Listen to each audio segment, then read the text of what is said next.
What the went wrong with this movie? Seriously, I find it so baffling that a movie that a lot of people were looking forward to could fail so spectacularly. Like, it made less money in its opening weekend than Morbius. Some reviewing websites have given it lower scores than Madam Web. It's crazy. Yeah, this movie was a pretty bad beat for Warner Brothers, but I still want to talk spoilers about it, so let's do it. So spoiler warning, if you have not seen this movie yet and you are planning on it, then don't watch the rest of this video because I will be talking about what happens in this movie in detail. If you have seen it or you don't care, then you're fine. I'm talking about Joker Folie à Deux, by the way. Haven't mentioned that yet. So Joker Folie à Deux starts off with this Looney Tunes-esque cartoon, which I guess in a way I kind of liked because it threw me for a loop and maybe it kind of recapped how Arthur saw the events of the climax of the last movie. But at the same time, I really more so saw this as Warner Brothers being so self-indulgent. We get it, Warner, you own Looney Tunes, so you're gonna put Looney Tunes in your movie. It's cross-promotion. Studios do that all the time. Disney does it notoriously in their Marvel stuff, and it's really starting to get on my nerves. So right off the bat, this movie was starting off on the wrong foot with me. Although, alright, it's kind of funny. Fast forwarding to when Arthur first sees that music class that Lee Quinzel is in, they're singing Will the Circle Be Unbroken, and the first thing that came into my head was BioShock Infinite, baby. I love that song, or more specifically, I love that game's version of the song, the big choir version. Whenever I hear it, I'm always like, well, I gotta play that game again now. It's just a mental trigger with me. But the first thing that really rubbed me the wrong way from this movie's plot is the fact that Arthur's lawyer, who is funny, when I first saw her, I was like, she looks like Kathleen Kennedy.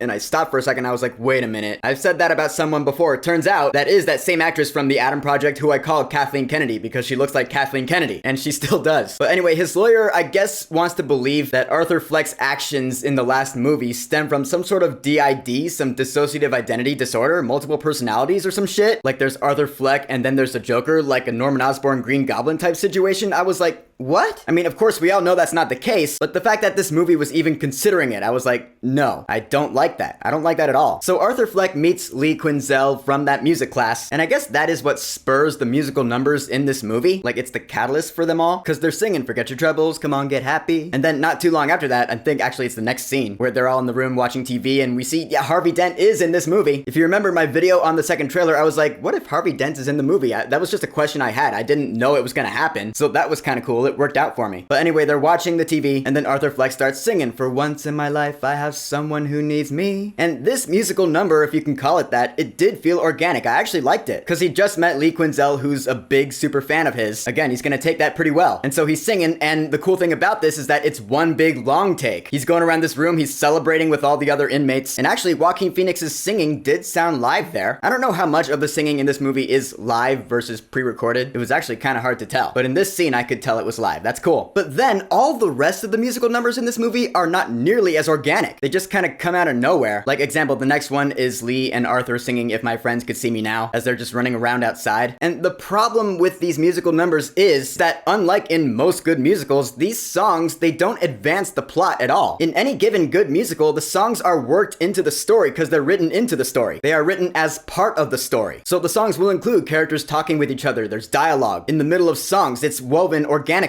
This movie doesn't do that with its musical numbers. So it was like every time a song came on, the story came to a halt. That's why people thought it was weird, and that's why ultimately these musical numbers didn't have to be in the movie. Joker Folie à Deux did not have to be a musical, or at least not in the way they did it. They could have written original songs, maybe ones that actually were woven into the story and included cutscenes with dialogue. Although I will say the one original song that is in this movie, it's called Folie à Deux. It was actually written by Lady Gaga herself. It's the scene where they're dancing in a musical fantasy sequence. That song was fine. Again, it felt kind of weird, but the song is good at least. And then they bang in his cell. I've heard that after Oppenheimer, there's some sort of vendetta against sex scenes in movies these days, so maybe we'll stop seeing them soon, but this year we've seen a couple. I mean, I'm not saying that sex scenes in movies are a good or bad thing. I really don't care if I'm being honest. In fact, I'll even say this one in this movie kind of made sense. So Lee is let go from the prison so she can visit Arthur's trials. Later on, we actually learn the truth that Harley Quinzel, should be Harleen, but Harley Quinzel is actually her full name in this movie anyway, I guess. She said her father was dead before. He's not dead. He's a doctor. And her mother did not commit her into this prison. She committed herself. It is mentioned that she went to grad school for psychiatry, which, yeah, I guess the actual Harley Quinn in DC lore did as well. So there's part of your origin story, kind of. So the reality is that Lee Quinzel is some sort of super stalker fan of Arthur Fleck, and she just wanted to meet him and get him to like her by any means necessary. Yeah, she's still a bit nuts, even though she was smart enough to go to grad school for psychiatry, I guess. so what made her snap? She even tells him that she's pregnant now while she sings "Close to You, Why Do Birds Suddenly Appear?" Which honestly, that scene kind of made me laugh, because it's when they're separated by the glass and she does the lipstick thing and she's like dancing in her seat. Just for me, it seemed kind of awkward. But honestly, I'm not even sure if it's true or not that she was pregnant. It could have been a lie, but it could have been true. I don't know. The movie kind of leaves that open to interpretation, or at least headcanons, whatever you want to believe. Then in the second day of the trial, Sophie Dumont, Zazie Beetz' character from the first movie, shows up, to which I was like, okay. Because the first movie left it open to interpretation whether or not Arthur Fleck killed her. Because we see him walking out of her apartment and then she's never seen again for the rest of the movie. So it was like, oh, did he kill her or not? And I really liked not knowing the answer to that. But no, this sequel had to take that away from me. He didn't kill her. She even says, like, on that day, he just left her apartment. Oh, well, okay, well, now I know the answer. Damn it, sequel, why'd you have to do that? Fast forwarding in the movie, I gotta talk about my favorite shot here. In another one of the inorganic musical numbers where he's singing, "The Joker is me." And it's that shot where he puts the gun up to his head and he gets shadowed by the light behind him and he's smiling. I was like, okay, that's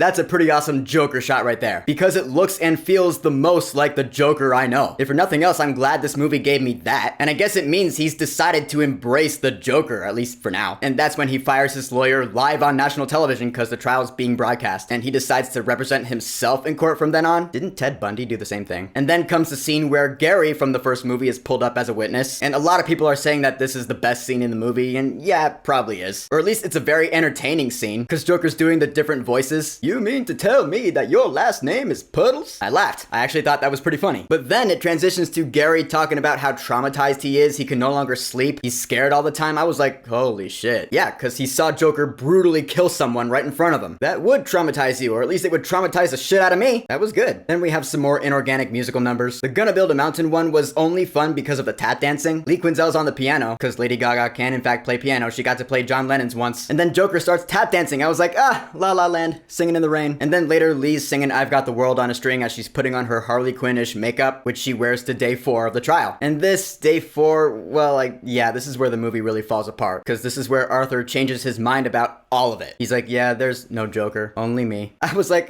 boo, I thought he was Joker. I mean, what was the whole point of the first movie then? Yeah, this is Arthur Fleck going back on all his decisions from the first movie. Yeah, that is kind of a slap in the face, you know? That's what everyone's saying, and there's a reason for that, because that is how it feels. And I guess he did this because, what? Because that other kid was killed in the prison where he was beaten to death by those guards? That plus Gary's testimonial? I guess both of those events caused Arthur to go, oh yeah, maybe I really do care.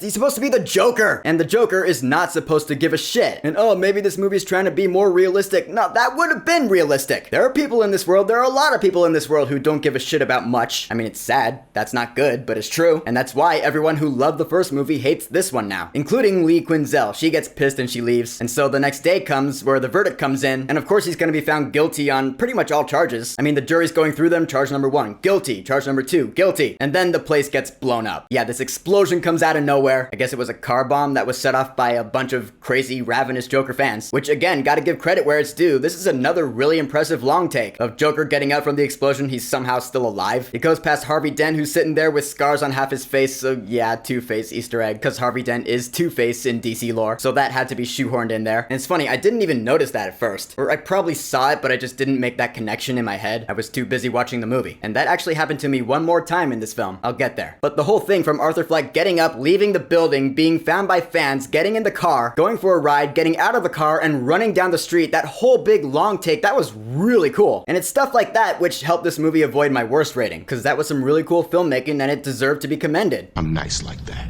This leads pretty much right into the end of the film. Yeah, the scene where Arthur Fleck is just killed. The guard tells him he has a visitor, which does make you think, since we never see this visitor, maybe it was Lee Quinzel changing her mind. Guess we'll never know though, because Arthur Fleck is on his way there when he's approached by another inmate, the one with crazy eyes that we've seen before, and he tells him this joke which ends with the same line that Arthur Fleck told Murray Franklin in the first movie, you get what you fucking deserve, and then he proceeds to stab him. He just shivs him 7 times, I counted. I was like, oh, okay, that kind of came out of nowhere. Ah, crap. Fuck, are you kidding me, movie? Like, I honestly was predicting that Arthur Fleck would die at the end of this movie, but it would be from the electric chair. He would have had it coming, you know? The death penalty, they've been talking about it the entire movie, so I honestly would have been fine with him getting the chair. But no, instead he gets shanked by this random guy. Man, that's like the ending of Glass, the way David Dunn died. That was stupid too. And this is the one other thing that I didn't even notice when I was watching the movie. The final shot is zooming in on Arthur just dying on the floor, and in the background we see his killer. He's all blurry, and he carves a smile on his face. So I guess the the concept is that this guy's gonna be like the new Joker or something. I get that that's a reference to Heath Ledger's Joker in The Dark Knight. No, the timelines don't add up. This is a different thing entirely. But the way I see it, I guess these Joker movies are more or less about the mantle of Joker, like there will always be a Joker or some shit, which I get that message. I understand it. Doesn't mean I have to like it for this movie though. It's like this whole movie, Joker Folie, Deux, it nerfed Arthur Fleck. It took away what made him so great as a Joker character in the first movie, and yeah, just went back on everything. Why would you do that? Especially after people loved the first movie so much and it made a shit-tillion dollars. Maybe it was a troll move by Todd Phillips to Warner Brothers for making him do this movie. Like, you know, adding to the theory that this movie was just called upon by Warner Brothers because the first movie made a lot of money. That happens in Hollywood all the time. I have no idea though. But if I could sum up this movie in one word, it would be disappointing. Because again, the beginning of this year, I was so excited for it. I mean, a musical about the Joker and Harley Quinn, that's still a great concept, but just not done like this. Joker Folie Deux had a million things wrong with it and a few things that were cool, but hopefully Warner Brothers will learn from this mistake.